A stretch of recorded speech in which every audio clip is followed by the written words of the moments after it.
Bienvenue dans la partie numéro 2, le deuxième jour. La partie a été ajournée, donc là les deux joueurs sont revenus et vont répéter la partie jusqu'au point où ils se sont arrêtés. C'était Sotafuji qui avait scellé le coup, et il lui restait 3h59, alors que Sugai avait encore 4h31. Alors la partie normalement avait commencé avec 8 heures par joueur, et si ils atteignent ces 8 heures de réflexion, ils auront 1 minute par coup de réflexion, donc 1 minute de Byo-Yomi. Les deux joueurs, pendant cette nuit d'interruption, étaient bien évidemment isolés, ils n'avaient pas accès à l'ordinateur ou à d'autres forts joueurs qui auraient pu analyser la partie avec eux. Ils étaient en autonome, alors après ils peuvent quand même réfléchir, je pense qu'ils ont à disposition quand même un Shogiban, ils peuvent réfléchir à la partie. Alors après c'est toujours un débat de savoir est-ce qu'on doit plus économiser ses forces pour la journée d'après ou plus étudier la position, ça dépend des écoles. Sotafuji généralement étudie quand même pas mal la position et revient avec déjà des idées assez établies. Et donc là, on va arriver à la fin bientôt de là où a été scellé le coup. Après le parachutage de ce pion, on va découvrir quel coup Sotafuji a scellé. Donc le témoin principal de la partie arrive, il va déceler les deux enveloppes, il va montrer qu'elles sont bel et bien signées à Sugai, et ensuite il va révéler le coup de Fuji. Alors un peu de suspense à chaque fois, surtout dans la position, il y avait quand même plusieurs coups qui étaient, on va dire, possibles, même si il y en avait un qui semblait nettement plus logique que les autres. Et on va voir ce que Fuji a joué, et je pense qu'il a joué le coup dont on a parlé hier, le retrait du fou, qui va protéger cette case de promotion qui a l'air cruciale. Et donc voilà, le témoin principal montre le coup qui est joué, et Fuji qui donc le joue sur le plateau, et on va reprendre la partie à partir de cette position. Donc après la reprise de la partie, Sugai va prendre très peu de temps pour jouer son coup. Ça voulait dire qu'il avait déjà plus ou moins anticipé ce coup de Fuji, et très vite il va le jouer hors en 6-2. Et ici dans cette position, Fuji peut-être s'y attendait pas et a réfléchi 40 minutes avant de jouer un coup qui est un petit peu surprenant mais qui est assez logique. Pion en 8-6. Alors je pense que l'idée c'est de s'en prendre à ce fou qui est très très mal placé. Alors, on va probablement pouvoir ramener un des générales qui va aider, on va dire, à pousser le pion et à essayer d'isoler complètement ce fou. Alors par exemple jouer des coups peu utiles pour Goté, et admettons on arrive dans ce genre de position là. Maintenant cette poussée de pion pourrait être très très pénible, voire même en fait ce parachutage de pion également. Donc c'est quelque chose qui va être dangereux ici. Donc si on fait encore un coup qui ne sert pas vraiment, admettons, bon ça c'est vraiment un très mauvais coup, peut-être ça par exemple, et cette poussée de pion voire même l'argent peut être déjà très très fort. Donc on peut peut-être attaquer comme ça avec le pion. Et ce fou est vraiment très très mal placé. Donc c'est vraiment à lui qu'il faut s'en prendre, je pense, dans cette position. Donc bon, pousser du pion, ça marche aussi, à mon avis, relativement bien. Peut-être même c'est mieux encore. Donc on peut jouer ce genre de choses et puis essayer d'enfermer le fou. Donc ce fou, il va falloir qu'il trouve des cases. C'est pas simple pour Sugai de trouver un plan qui va, on va dire, empêcher ce genre de manœuvre. Il va devoir trouver quelque chose d'assez drastique. Donc dans cette position, Sugai a poussé le pion en 5-4. Et donc Fuji a commencé à dérouler. Et ici un coup qui moi m'a un peu surpris, c'est de descendre la tour en 3-3, et du coup ça ne contrôle plus cette case, mais on a envie probablement d'essayer de replacer la tour pour qu'elle soit un peu plus dangereuse. Mais ça laisse bien sûr Fuji l'option de pousser le pion, c'est ce qu'il va faire. Et après la prise, tour prend. on arrive dans cette position où cette tour va probablement pouvoir faire une promotion si on ne joue pas pion là. Si on joue pion ici, bon, il y aura toujours la prise ici et c'est relativement désagréable également. Donc bon, une position déjà très très délicate là pour Sugai, qui doit vraiment essayer de compliquer, on va dire, le plus possible la position en espérant que Fuji se trompe, parce que sa position est déjà assez mauvaise. Et donc pour essayer de compliquer, Sugai ici va parachuter le pion pour attaquer cet argent, donc ça va libérer effectivement la possibilité de faire promotion fou. Fuji va reculer son argent du côté du château, hein, bien sûr. De l'autre côté, il y aurait eu un problème avec le cavalier. Et ici, bon, on pourrait faire promotion, mais Sugai décide de replacer la tour, donc il va essayer probablement d'attaquer assez fort sur cette colonne, et en faisant promotion, peut-être en essayant d'harceler le fou. Mais du coup ça laisse l'option à Fuji de faire promotion de la tour, et donc maintenant Sugai va également faire une promotion du fou, donc on a un fou promu contre une tour promue, mais le château de Fuji est quand même plus fort, hein, il y a 4 généraux et c'est un Anaguma. Ici il n'y a que 3 généraux, ce général là d'argent est un petit peu hors dispositif, même si on peut quand même dire qu'il défend l'avant du château, mais il y a surtout un gros problème que l'attaque latérale de Fuji semble déjà avoir une petite avance. Donc la seule chance que Sugai aurait ici, c'est vraiment de réussir, on va dire, une attaque éclair.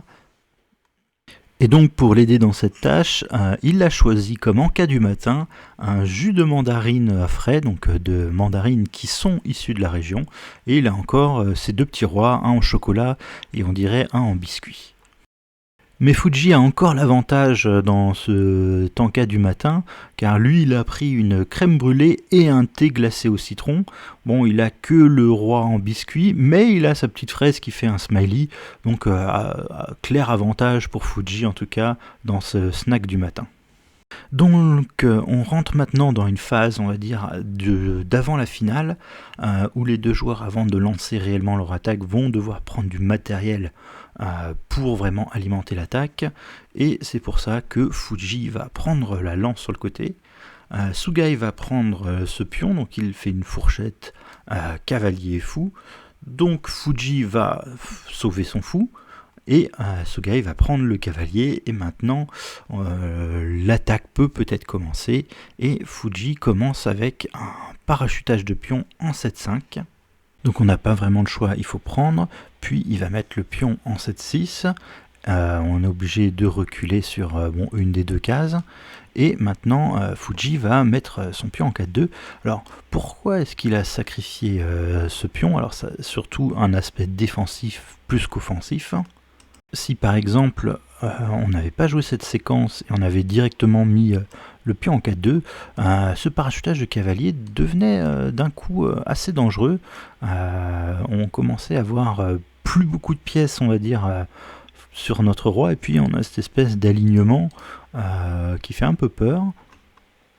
Surtout qu'on a le potentiel de récupérer une lance un jour. Donc bon, c'est plus, on va dire, une question défensive, et on va dire que sa position va être beaucoup plus solide au niveau du début de l'attaque s'il joue cette séquence du coup de pion, et du coup il n'aura absolument aucun problème sur son château. Il va être un peu tout seul à attaquer, parce que le temps que Sugai réussisse maintenant à trouver du jeu, et probablement on va réussir à faire une promotion donc de Tokin et commencer à dépioter un peu les généraux qui composent le château et commencer l'attaque.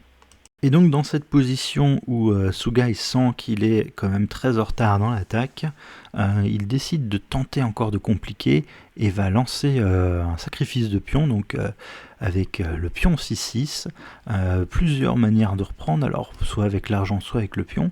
En tout cas, Fuji a choisi de le prendre avec son pion. Et c'est dans cette position qu'il y aura une pause pour le déjeuner. Alors les deux joueurs ont encore 2h38 de réflexion, exactement le même temps. Donc il n'y en a pas un qui est à l'avance à la pendule. Et 2h38, c'est relativement confortable pour Fuji pour réussir à faire une belle conversion. Pour son repas du midi, Sugai a choisi du wagyu en curry, accompagné de tonkatsu. Donc ça a l'air assez bon. Et Sota Fuji aurait pris un plat de porc, alors en porc rôti. Si j'en crois la traduction, ils appellent ça porc de Vénus. Donc bon, si vous avez des infos sur ce plat, n'hésitez pas à le mettre dans le commentaire. Du retour de la pause déjeuner, Sugai va jouer tour 3-3, donc qui attaque le fou, et derrière il y a la possibilité de faire promotion avec la tour. Fuji va prendre le pion et donc maintenant attaquer la tour. Et ici, Sugai ne va pas prendre le pion directement, c'était une possibilité. Il va jouer un coup qui attaque maintenant le fou.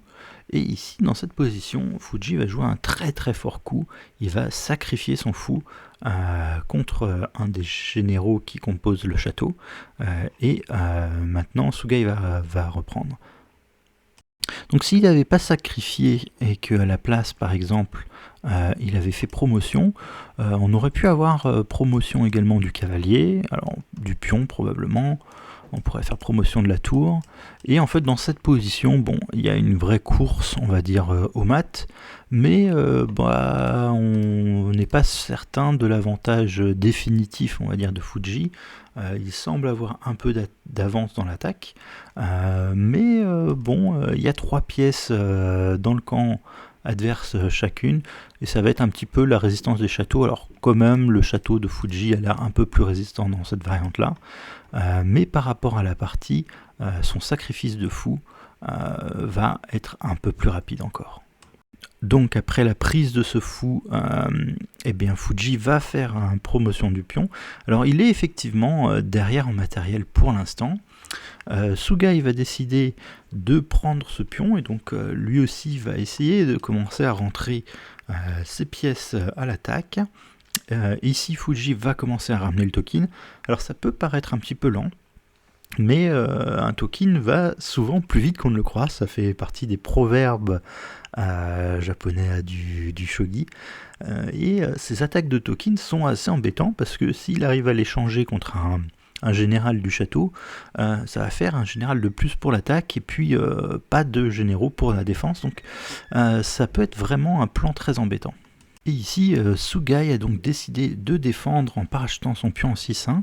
Alors il y avait d'autres possibilités, il aurait peut-être pu essayer d'attaquer à son tour, mais ce genre d'attaque en tout cas avait l'air assez embêtante. Alors après, l'or qui avance, on va peut-être mettre son token ici et commencer à vouloir échanger en tout cas un token contre le général d'argent. Et on a une grosse avance, on va dire, dans l'attaque côté Fuji. Il va falloir juste faire un petit peu attention peut-être de ne pas se précipiter parce qu'on pourrait peut-être se faire couper notre dragon avec ce genre de coup, donc peut-être qu'on va avancer ici avant, mais en tout cas bon, on est à 3 pièces contre 2 on va dire qui défendent à peu près. L'or est plus très bien placé et ce général d'argent ne sert pas dans la position, en tout cas il n'a pas de rôle défensif ni de rôle offensif, donc cette déviation en tout cas qu'il a fait tout à l'heure Fuji est encore plus utile parce que peut-être que dans un bon monde, revenir avec l'argent en 6-3 aurait été sympa pour Sugai. Donc on voit maintenant un peu plus loin l'utilité qu'avait la séquence aussi 7-5 et 7-6, là où on a sacrifié le pion. Et donc dans cette position, Sugai voit qu'il est trop en retard et va donc parachuter le pion en 6-1 pour défendre. Fuji va continuer son attaque en parachutant un pion en 5-3, donc bon, on peut pas tolérer vraiment qu'il y ait un deuxième token dans notre camp, et on peut pas réellement prendre avec l'or parce que on a quand même besoin d'empêcher ce token d'arriver jusqu'en 6-1. C'est pour ça que Sugai va le prendre avec le pion en 5-3. Et ici, Fuji va continuer son attaque en parachutant la lance. Alors bien sûr, le premier coup qu'on a en réflexe contre une lance, ce serait de parachuter un pion devant, mais ici c'est pas possible parce que y a déjà un pion en 6-1, donc on pourrait faire ni fou. Donc c'est grâce au fait que ce pion soit en 6-1 que Fuji peut commencer vraiment à lancer une attaque comme ça. Et donc ici on va probablement gagner un général contre une lance. En plus, la lance va pas vraiment servir ici à Sugai pour lancer une attaque parce que, encore une fois, le château pour l'instant est immaculé du côté de Fuji. Sugai va donc essayer de défendre du mieux qu'il peut en parachutant un pion 3-1, donc qui est protégé par sa tour et donc qui va couper l'action du dragon. Donc c'est une plutôt bonne idée ça, quand vous pouvez faire ça dans vos parties. Fuji va donc maintenant reprendre le matériel pour lequel, enfin en tout cas il avait parachuté. C'est repris avec l'argent du côté de Sugai. Je pense que si on prenait avec le pion, Tokin ici aurait été très embêtant. On attaquait cet argent et en plus on attaquait ce pion. Donc argent avait l'air d'être le meilleur coup ici. Donc le coup Tokin 5-2 a quand même été joué par Fuji, qui continue d'attaquer cet argent. Alors ici Sugai va jouer en 6-4 donc pour attaquer ce Tokin. Alors une autre possibilité c'était peut-être d'essayer de faire le dos rond et de partir en 7-1. Mais bon, très probablement on va juste parachuter l'or et puis on va réussir à prendre maintenant ce pion en 6-1 et garantir, on va dire, l'échange de Tokin contre un des deux généraux du château. Donc bon, c'est pas le choix que Sugai a fait. Il a décidé d'aller plutôt en 6-3 pour attaquer ce Tokin. Le Tokin est ensuite allé en 5-3 pour attaquer l'argent. L'argent, lui également, est monté pour réattaquer le Tokin. Et on va arrêter la danse Tokin-argent ici avec Dragon prend un 3. Donc bon, il y a une menace assez embêtante maintenant ici, c'est tout simplement de ramener le Tokin ici et d'être sûr qu'on va l'échanger contre un général du château. Et si par exemple Sugai décidait par exemple d'essayer de promouvoir, tout simplement cette fourchette là serait très très embêtante. On n'a pas vraiment de très bons coups ici, on peut pas vraiment sauver notre argent. Alors on pourrait le mettre ici, mais il serait encore plus loin de la défense. Et dans cette position, il y aurait déjà un mat imparable. Après tous ces coups, on va tout simplement prendre ici. Le cavalier est obligé de reprendre. Et argent ici, et c'est déjà une catastrophe. On va pas pouvoir reprendre ici à cause de tour prend, et même avec ce genre de coup, on peut tout simplement prendre le cavalier, on va menacer ça, et là le mat va être imparable ici. Donc c'est pour ça que malgré qu'il n'ait pas très très envie de donner un général pour le Tokin, ici, Sugai n'a pas le choix s'il veut essayer de garder un peu son roi en vie, et est obligé de donner ce général d'argent qui va pas être très utile dans d'autres variantes contre ce Tokin qui était de toute façon assez dangereux. Et donc Sota Fuji va donc prendre ce général d'argent, et ici Tatsuya Sugai va essayer de lancer l'attaque à son tour, enfin en tout cas de la préparer en prenant ce pion. Et en faisant promotion de sa tour. Et ici, Sota Fuji joue calmement le coup 5-2. Donc maintenant, on menace réellement de mettre un général, par exemple en 6-3, et d'embêter le dernier général qui défend. C'est pour ça que Sugai va essayer de défendre en attaquant le dragon notamment, et défend bien sûr cette case 6-3. Et ici, au lieu de reculer son dragon et peut-être de permettre à Sugai de continuer soit son attaque, soit d'essayer de mettre des pièces peut-être en défense, ici Fuji va tout simplement mettre un pion en 5-3, donc il est prêt à échanger son dragon contre le Pégase adverse, mais il va refaire un token qui est assez proche du roi, donc ce qui est assez dangereux. Et donc bon, ici Sugai n'a pas voulu prendre directement ce dragon. Alors on peut regarder. Si on avait pris, bon après token prend, et si on essaye de lancer un peu également notre attaque en parachutant par exemple une tour, fou en 5-3 serait assez embêtant. On va commencer à menacer des choses, par exemple argent ici, ça à mon avis ce serait assez grave assez vite. Exemple, bon, on est très matérialiste, on prenne cette lance. Si on laisse argent ici, bah, ça va être mat très très vite, hein, même avec ce genre de coup. On a 2 ors, et donc on va juste pousser, menacer un mat prochain. Et là ici, je pense que c'est imparable, on peut pas sauver notre roi après prise par exemple. On peut tout simplement faire ce coup de pion, roi prend, or par exemple. Et ici, bon, ben, on est mat. Donc, c'est une grosse attaque qui arrive très très vite hein, si on prend cette tour. Alors, si on laisse bien sûr argent là, c'est fini de suite. Mais peut-être qu'on peut essayer de mettre quelque chose pour défendre. Mais là, ici, il y aurait un coup assez fort. Argent, par exemple, en 6-2, donc ce qui menace à nouveau de prendre. Et si on prend, tout simplement, on va prendre ici et on va menacer à nouveau cette case. Et on n'a pas vraiment de manière efficace de protéger à nouveau cette case 7-1. Et donc là, l'attaque de Fuji aurait été décisive ici également. C'est pour ça que dans cette position, eh bien, Sugai ne va pas toucher à ce dragon et va du coup mettre un fou. Alors peut-être commencer à attaquer. Alors c'est un coup qui en plus garde un petit œil également sur le pion et sur cette case 7-1. Donc là maintenant peut-être au prochain coup on menace de prendre le dragon. C'est pour ça que Fuji va juste descendre son dragon en 5-1 et lui maintenant va peut-être pouvoir essayer de faire token.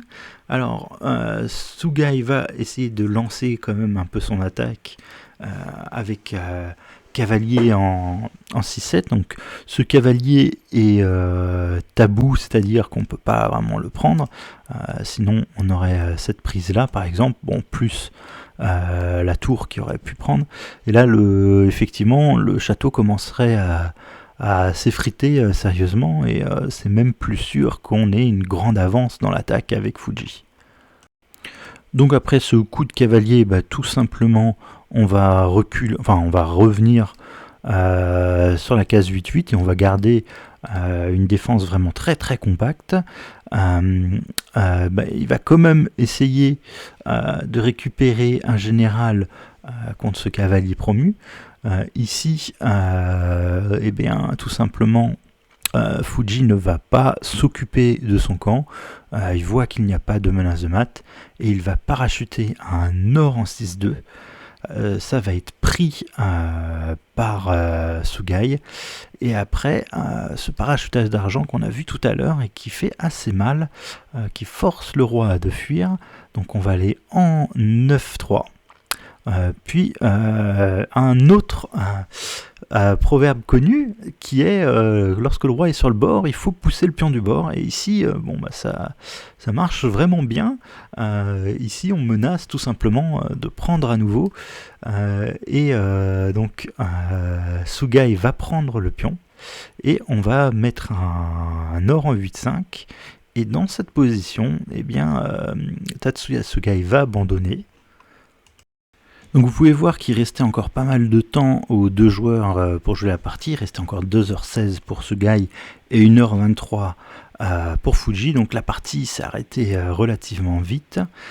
Et l'ordinateur préfère largement la position de Fuji, 94%. Et Sugai abandonne. Et donc ça fait 2-0 maintenant pour Fuji dans ce match. Alors l'abandon est tout à fait justifié, on ne peut pas vraiment sauver notre fou promu, sinon on va se prendre ce mat-là qu'on a vu tout à l'heure. Et donc si on doit donner par exemple le fou promu, on va quand même être très très mal, on est très loin de réussir à attaquer. On doit faire attention à nouveau mat. Si par exemple on essaye de prendre cet or, on va d'abord attirer le roi sur une mauvaise case, puis on peut même prendre ce cavalier. On menace maintenant cavalier 8-6 je pense, par exemple sur un coup qui essaye d'être offensif. Cavalier 8-6, je pense que ça va gagner de suite, avec un deuxième échec, il reste une seule case, et fou ici, c'est déjà mat. Donc pas beaucoup de possibilités, on va dire, vraiment défensives. On est vraiment dans un réseau, et on n'a absolument pas lancé notre attaque avec Gauthier, donc les chances de gain sont vraiment nulles. Donc je vous remercie d'avoir suivi cette deuxième partie du match. Fuji mène 2-0 et il faut 4 victoires pour garder le titre. Et la prochaine partie aura lieu le 27 et le 28 janvier, donc le week-end prochain. Et je vous dis à plus tard.